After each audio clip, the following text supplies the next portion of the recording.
Tension gripped the Dholmara market area in Kokrajhar after allegations surfaced that several Muslim shopkeepers were threatened and forced to shut their shops, reportedly by a group of Hindu youths.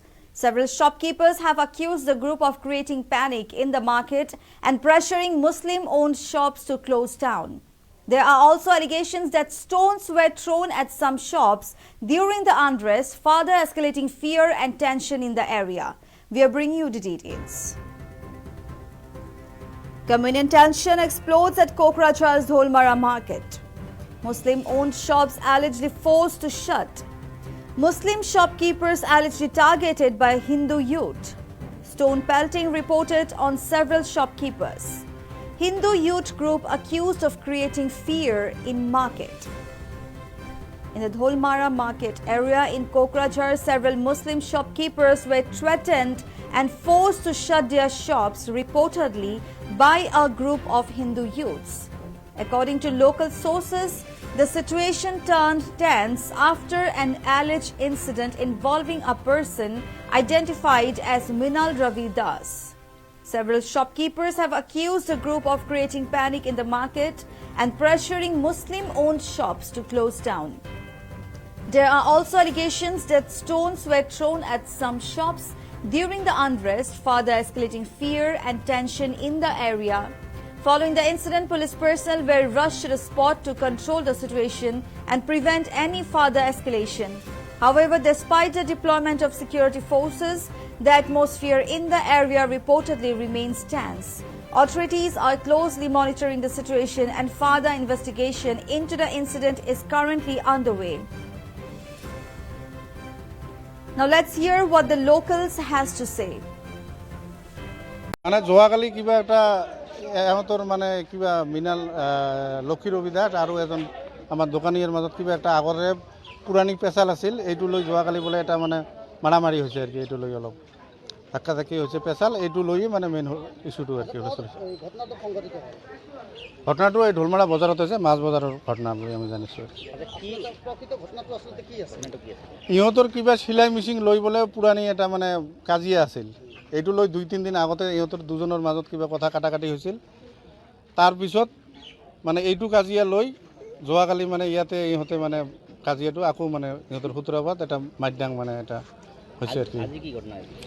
আজি তাৰপিছত এইটোতো যোৱা ৰাতি হৈ গ'ল, এইটো police প্ৰশাসনে এইটো যিটো আইনৰ মাধ্যমে যি কৰিব লাগে ইহঁতক উঠাই লৈছে হয়তো আমি বুলি জানিছোঁ।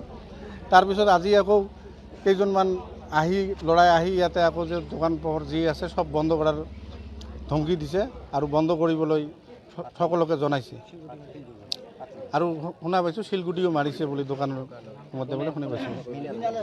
এইটোতো আমি মিনাল ৰবি দাস বুলি জানিছোঁ আৰু কি, শিলগুটি নিক্ষেপ কৰিছে। তা আমি সকলো দোকানী তথা ৰাইজক অনুৰোধ জনাইছোঁ যাতে কোনো ধৰণৰ শান্তি সম্প্ৰীতি যাতে অটুট ৰাখে, যাতে কোনো ধৰণৰ অশান্তি ইয়াতে কি নহয়, এইটো লৈ যাতে না না কোনো ধৰণৰ আঘাতপ্ৰাপ্ত হোৱা নাই বুলি আমি জানিছোঁ। আমি হয়তো তাত নাছিলোঁ, ইফালে আহিছোঁ। ঘটনাস্থলীত অলপ পলমকৈ আহিছে আৰু কি ইয়াতে।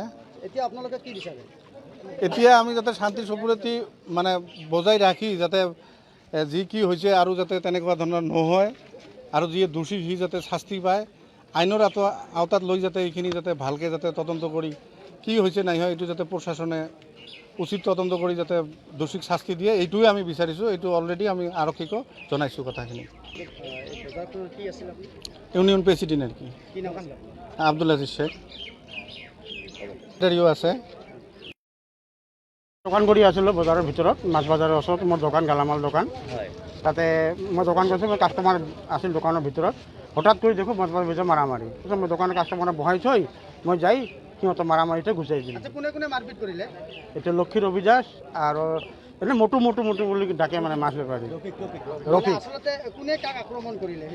কথা কটাকাটিৰ ভিতৰতে মাৰামাৰি হৈ গৈছে মানে। মানে তেওঁলোকে মানে ভাবুকি দিছে নেকি যে দোকানবিলাক বন্ধ কৰি? নাই। আজি যিটো ঘটনা সংঘটিত হ'ল, ইয়াতে যে উত্তপ্ত পৰিস্থিতি এটা বিৰাজ কৰিছে, সেই সন্দৰ্ভত আপুনি কিমান দূৰ জ্ঞাত? আজি মানে মইতো ঘৰত আছিলোঁ, বজাৰৰ পৰা ফোন কৰিল মোক যে এনেকৈ বজাৰ দোকান বন্ধ কৰি দিছে, চব জানাইছে নাই ছেক্ৰেটাৰী? মানে মোক তেনেকৈ লিখিত জনোৱা নাই, হিচাপেতো আমাৰ ইউনিয়নৰ পৰা কোনো দোকান বন্ধ নাই। মই দোকান উত্তত নকৰে, শান্তি শৃংখলা বজাই ৰাখে প্ৰশাসনে ইতিমধ্যে আহিছে, সিহঁতে তদন্ত কৰিব। প্ৰশাসনে যি আমাক অনুমতি দিছে আমি অনুমতি হিচাপে কাম কৰি যাম। এতিয়া ৰাইজক মই এটাই অনুৰোধ, সকলো দোকানী যাতে দোকান নিজৰ বন্ধ কৰা সেই মৃণাল নামৰ ল'ৰাটো, ইয়াৰ বাজাৰৰ পিছফালে ঘৰ তেওঁৰ। তো বন্ধ কৰ বুলি কৈ আহি আছে। তো ইয়াত আহি ফাৰ্ষ্ট টাইম এইটো নাপিতৰ এটা দোকান আছে ইয়াত, তেওঁ মানে বিহাৰৰ পৰা অহা, মানে ইয়াৰ এই ৰাস্তাৰ পৰা পাথৰ এটা উঠাই লৈ ইয়াৰ পৰা ঠাপকৈ মাৰি দিলে। বেয়াটো ঠাপকৈ উঠিলে, মানে এই আপোনাৰ চাৰ্ডাৰত লাগিছে, ঠিক আছে। তো লগাৰ পিছত মই মানে চমকি উঠিলোঁ, ক'ত কি হ'ল চাওঁ, মানে তেওঁ পাথৰ মাৰিছে। আকৌ এনেকুৱা পাথৰ এটা উঠাই লৈ মোক কৈ আছে, তই কি তোক পাৰ্চনেলি কিবা ক'ব লাগিব নেকি, তই বন্ধ নকৰে নেকি? তো তেতিয়া ময়ো মানে দোকানটো বন্ধ কৰি দিছোঁ। সেইটোৱে মানে আপোনালোকক শিলগুটি নিক্ষেপ কৰিছে? হয়, নিক্ষেপ কৰিছে, শিলগুটি নিক্ষেপ কৰিছে। শিলগুটি নিক্ষেপ কৰি তেওঁ কৈ আছে দোকান বন্ধ কৰা। অকল আপোনালোকক কৈ আছে না আৰু সকলো দোকানী সকলো দোকান বন্ধ কৰি দিছে অলৰেডি। মানে ইয়াত 2-3টা দোকান খোলা আছিল, তেওঁ আহি মানে এইটো ৰিপিট কৰি আছে যে পাৰ্চনেলি তোমাক আকৌ ক'ব লাগিব নেকি।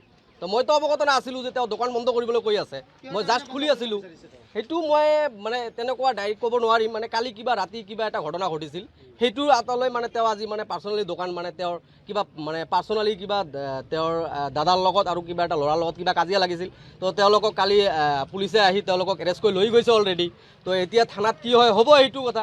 আমি মানে ইয়াত পুৱাত আহিছোঁ এতিয়া দোকান খুলিবলৈ, কিন্তু তেওঁ পাৰ্চনেলি আহি কৈ আছে যে যিমান টাইমলৈকে সেইটো মানে সমাধান হোৱা নাই আমি দোকান খুলিবলৈ নিদিওঁ আৰু কি। আমিতো নাজানো যে তেওঁলোকৰ কি আছে কি নাই, সেইটো থানাততো লৈ গৈছে অলৰেডি, থানাহে বুজিব এইটো। ডাইৰেক্টলি গুণ্ডাগিৰি। মানে ইয়াত ৰাস্তাত আপোনালোকে চাব পাৰে যে কিমান ডাঙৰ পাথৰ আছে, তেওঁ এইবিলাক পাথৰ উঠাই তেওঁ দোকানত মাৰিছে। আকৌ মোক আঙুলাই মানে তেওঁ মোক উঠাইছে যে মোকো মাৰিব বুলি। মই মানে এইটোৱে ক'ব বিচাৰিম, এতিয়া প্ৰশাসন আহিছে যে আমি দোকান অলৰেডি বন্ধ কৰি দিছোঁ। তো এতিয়া প্ৰশাসন যে মৃণাল নামৰ ল'ৰাটো, তেওঁক যেতিয়ালৈকে এৰেষ্ট কৰা নাই আমি তেতিয়ালৈকে অনিৰ্দিষ্ট কাল ইয়াত এই বজাৰত দোকান বন্ধ ৰাখিম। উত্তৰ পূবৰ আগশাৰী শিক্ষা প্ৰতিষ্ঠান প্ৰতীক্ষা গ্ৰুপ অফ ইনষ্টিটিউচনছ 2026 বৰ্ষৰ বাবে আৰম্ভ হ'ল নামভৰ্তি প্ৰক্ৰিয়া। B pharm, D pharm, BSc nursing, BMRIT, BMLT, GNM, BPT। পাঠ্যক্ৰমৰ বাবে মুকলি নামভৰ্তি। 17 এপ্ৰিলৰ পৰা আৰম্ভ হৈছে বিনামূলীয়া CEE কোচিং। আজিয়ে যোগাযোগ কৰক এই নম্বৰত 97063216768, 9181022366 আৰু 9181022377।